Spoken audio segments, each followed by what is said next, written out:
All right, welcome back to the SilmFilm Script Discussion Season 2, Episode 12. We're almost done. It's been fun. All right, so real quick to kind of get us back to where we were basically coming up to the climax where we're going to have the final confrontation between Feanor, Fingolfin, and the Valar. So my question is this after the evening's festivities? That evening's festivities are over and everybody's kind of cleared out. Not evening, but No. You know what I mean. No, everybody's this still is there. in front of everyone. That's Okay. kind of the point. This is not a private thing. All right. It's in front of Manway's throne. All right. In Manway's So house. yeah. So Manway. So maybe Eonway summons the Lords of the Noldor maybe to come forth then? Yeah. Something isn't announced that it's time for this now. Yeah.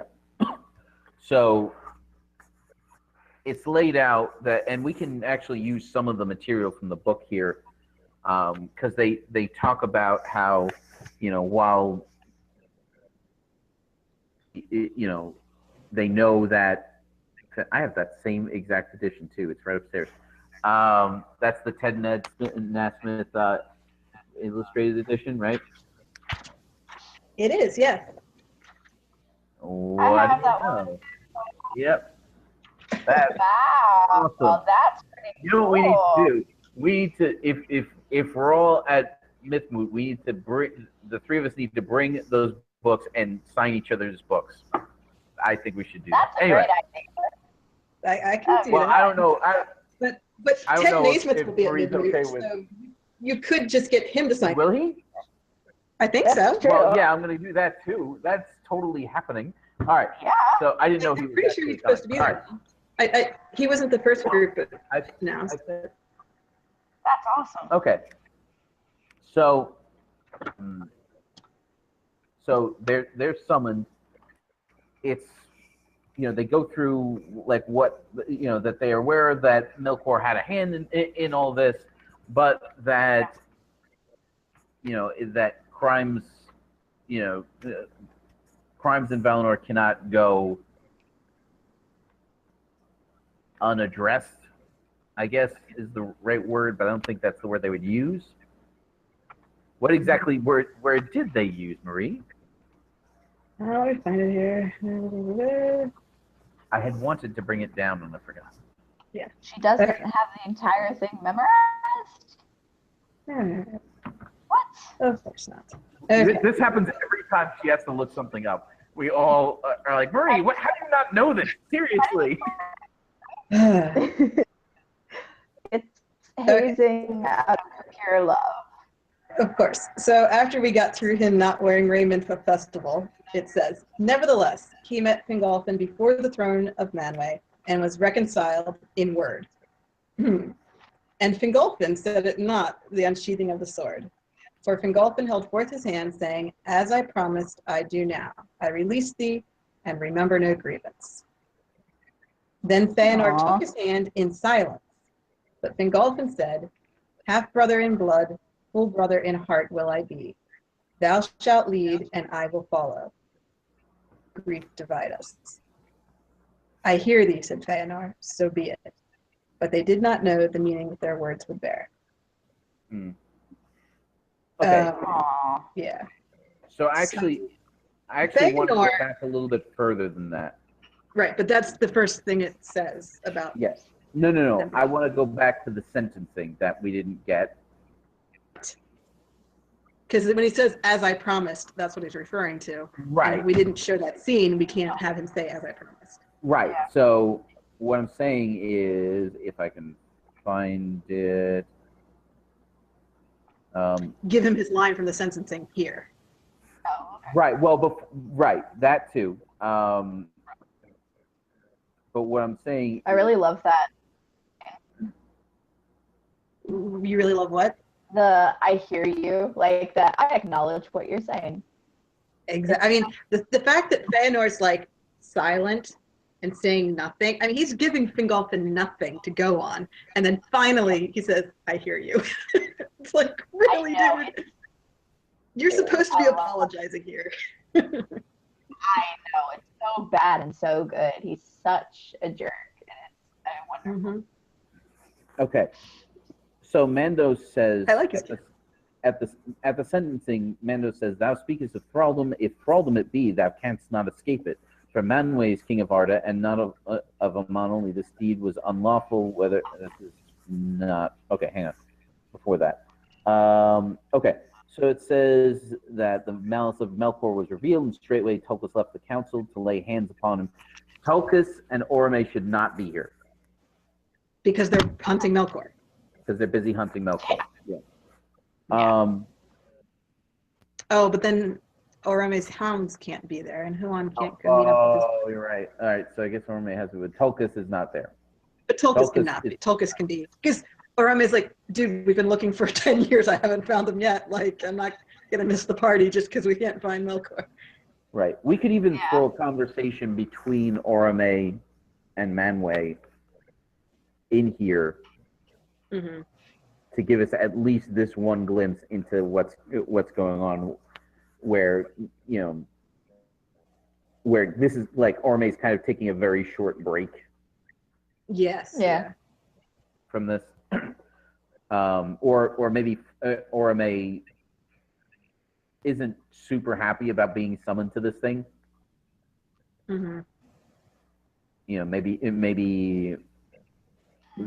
Maybe Manwë had him come here because he was the first one to meet the elves, and he's hoping that, like, maybe he might be helpful.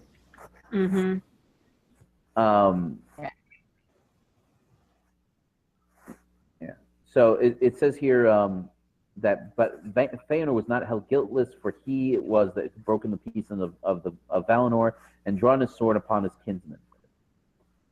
So that, I feel, needs to be said here. That. Okay, so if Ianwe is the herald who's announcing that, hey, it's time for this reconciliation service, he could call them both up. Yes. And then read Feanor's crime out to the whole group, which explains why Feanor is standing there silently and going, to everything, because he was just accused again. Yeah. Right. Okay. I kind of like that. We'll see. I mean, he's a jerk also, anyway, but let's give him a reason to be a jerk. Yeah. Again, it just kind of reinforces his, like, I'm a victim here. Here they are. Right. They here to humiliate me, not because they want to. Essentially. So, and then maybe they can take kind of Mando's line here. For 12 years you were to leave Tyrion, where this threat was uttered. In that time to take counsel with thyself and remember who and what thou art. Ooh. And after that time, this matter should be set in peace and held redress if others will release thee. And then that's where. So. If others will release thee. Then that's when Fingolfin steps up and says, "I release thee." Yeah. Yeah. Well, should we have at least other things said in between there to kind of give this impression that it's still an open question of whether Fingolfin will release him? Not for too long. No, I'm not saying. I'm just saying, like, one or two people to stretch the tension out a little bit. Yeah. And we keep cutting back to, like, maybe have Fingolfin step up and release him, and Indus step up and release him. Like, a few things like that. Because it says others. It's not just Fingolfin. And having Fingolfin finally step up and release him. Yeah. Because that's got to be, like, that's where the tension is. That's the climax. Yeah, since we never showed the trial banishment scene in the first place, I kind of do feel like we need it to all happen here. Right. So this is Feanor being put on trial. Right. And this is, like, I feel like this, like, and it's not called for. I feel like they're not saying, you know, so they'll say, we have called you here to reconcile with your brethren, and then unasked for, people start to come up and saying, I release Feanor of this crime. I release Feanor, you know, like they're showing that solidarity against the Valar in a way. That is good, except the crime was committed against Fingolfin. Yes, I understand that. Who is acting king of the Noldor. Yes. So if the other Noldor start releasing Feanor before he does, it's kind of like they're going over his head. Like, it's kind of like if other people who weren't victims of a crime are like, oh, I forgive you, to the guy who committed the crime. And the real victim is like, hello, do I get a vote in whether or not we forgive this guy? I'm the one who was wrong. I see. That's true.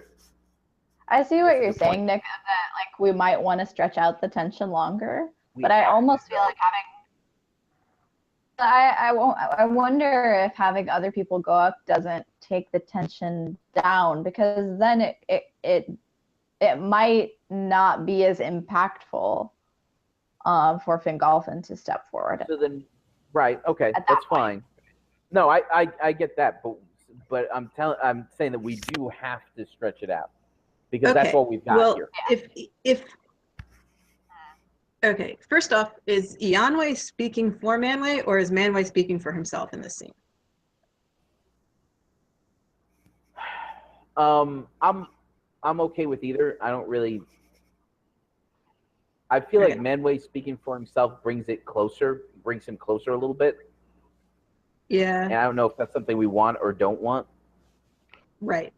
Because I guess it sounds a little different coming out of Ianwe's mouth versus Manwë's mouth. But if we just got a rundown of the situation of what Feanor's crimes were and what his punishment was, we hear the line, if others will release you, so we know we have to wait to see if he'll get released. Yes. Yeah. Manwë going to kind of turn to Feanor and be like, do you acknowledge what we just said? Because Feanor's trying to be really silent and say nothing and just go through the motions here. Right. Manwë, it should be smart enough not to let him get away with that and try to put him on the spot, like, acknowledge what I just said before we go any further here. Right. So is Feanor going to just nod at him or something before we get to the Fingolfin scene? So what we could say is that what we could have happen is that Manwë asks Feanor for acknowledgement of the situation, and Feanor, basically delivers a little speech about, basically questioning whether the Valar even have right to sit in judgment over him. Would he do that now and here? He can. I mean, what I'm getting at is that he seems so pulled in and quiet right now. Yeah. I just don't see him mouthing off his. Right. Like, I can see him saying something like, "So say you." Right. That's true. Like, or that's or your something.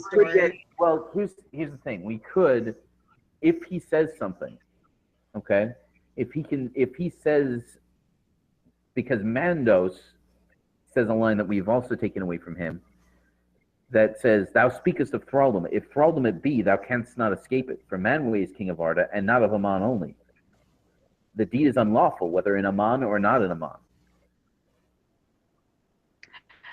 I see. So you're wanting him to question Manwë's authority so that Mandos can reinforce Manwë's authority. Right. Exactly.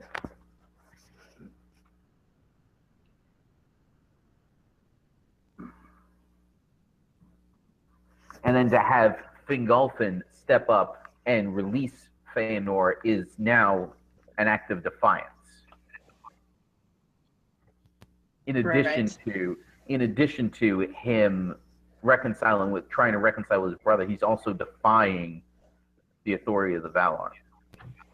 Just said. Yeah, I do like that much better.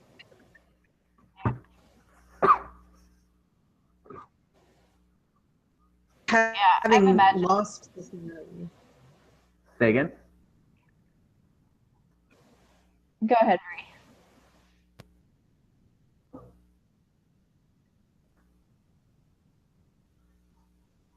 I heard lost blue. Still there?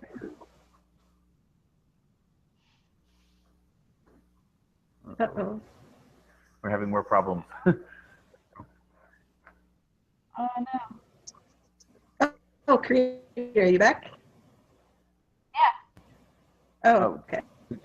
Yeah, I think your connection was having some trouble because she's been here the whole time and you went quiet for a very long while. Oh. Oops. You said something about lost something, and that was all I heard anyway. I wasn't saying anything. Oh, okay. So Karita was saying something. I apparently didn't hear it. I was going to say that I agree with point that Feanor is very inwardly drawn right now, which is unusual for him because he is so mouthy. He says whatever he wants. To be conspicuously quiet adds to the tension in the scene. Yeah. We need to take up more time. And at the same time, I don't want to lose that tension of him being very conspicuously silent. I can imagine, do you acknowledge what's being said to you? And he can, very passive aggressive maybe, of like, I acknowledge that wrongs have been done. Or that, you know. Yeah. That could one of kind of answer. Could one of Feanor's sons kind of step up and speak out against the Valar, possibly? No? Okay. Here. Okay. I'm just trying to figure out a way to kind of bring that line out. You're right. And it's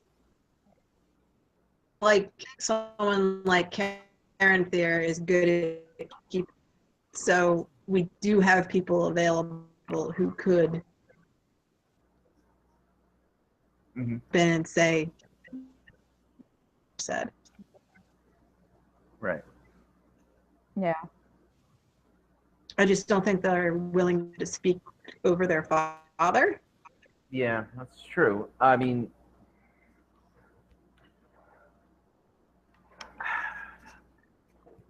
well, what I'm thinking of is it's done kind of impulsively. Like somebody just all of a sudden just bursts. They can't hold it back. Right. They've all been standing there glaring at Manwë the whole time. So yeah. What if one of the sons of Feanor, if they were to speak, were to not necessarily directly challenge Manwë and the rest of the Valar, but to say that, like, if wrongs have been done, these wrongs haven't been committed against you. Like, you're not the one who gets to decide whether my father is released or not. And that can segue into Fingolfin being able to step forward and have his speech of reconciliation, that he is taking some authority here in this situation.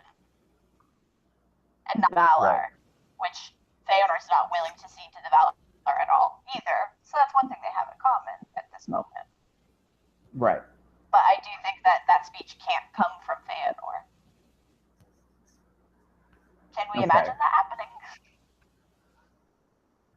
We can. I mean, it definitely, like, because Mandos' line is in response to accusations of holding the elves in thraldom. Yeah.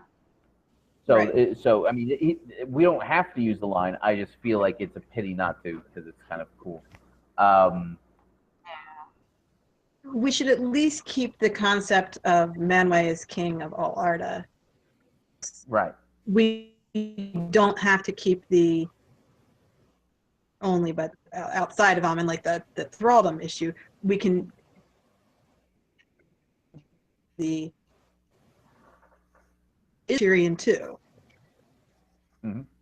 Well, You guys are the king. Manwë is king of all Arda. So what we could do actually is just very quickly, because Feanor's contention is that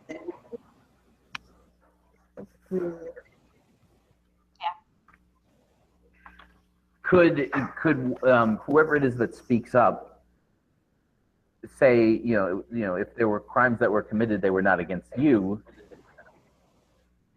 or did you bring the Eldar from Middle Earth only to be your thralls? Like just that quick. I think we need the thraldom argument. I think we just need the shouldn't have gotten involved in Eldar business. And Mandos can come back. Manwë is king of all Arda. Right. Like, it's his business. Your stuff is his business, and you broke the peace of Valinor. Get over yourself. Right. I mean, in more Mandos-like words, but I think as long as he just challenges you had no right to judge me. Yeah. Right. As long as that idea gets tossed out, Mandos's line makes sense. I don't think we need to get into the thraldom thing because that hasn't been the point of the episode. Okay. So it's more family dynamic. So Fingolfin comes up, delivers his spiel. Mm-hmm. And do we leave them there, or did we see them like maybe even leaving together? We leave them there because they're all going to still be at this party in the next episode. Right. Yeah, that's true. Okay. So like them shaking hands in front of Manwë as the camera shows the whole thing is kind of the image we're left with.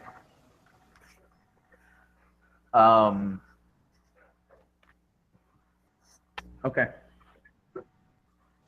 And for the last time in a long while, we see a bunch of happy Noldor. Maybe Fingolfin and Indis are not sure whether to be happy or not. They're cautiously happy. Yeah. Feelings can be complicated. Yeah. They can look at each other, like the two of them are going to look at each other like, are we glad about this? I don't know that we're glad about this. I'm not sure where this is going. If Aramea is standing there, she's one of the sisters. Mm-hmm. She should be glaring at Feanor throughout this whole thing, so she's not buying it at all. Right. Because she hates Feanor. She can't stand him. Yes. Okay. So then we get the scene. If we need anything, we can, I suppose,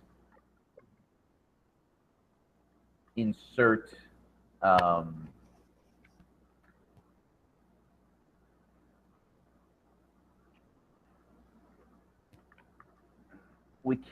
insert a quiet conversation.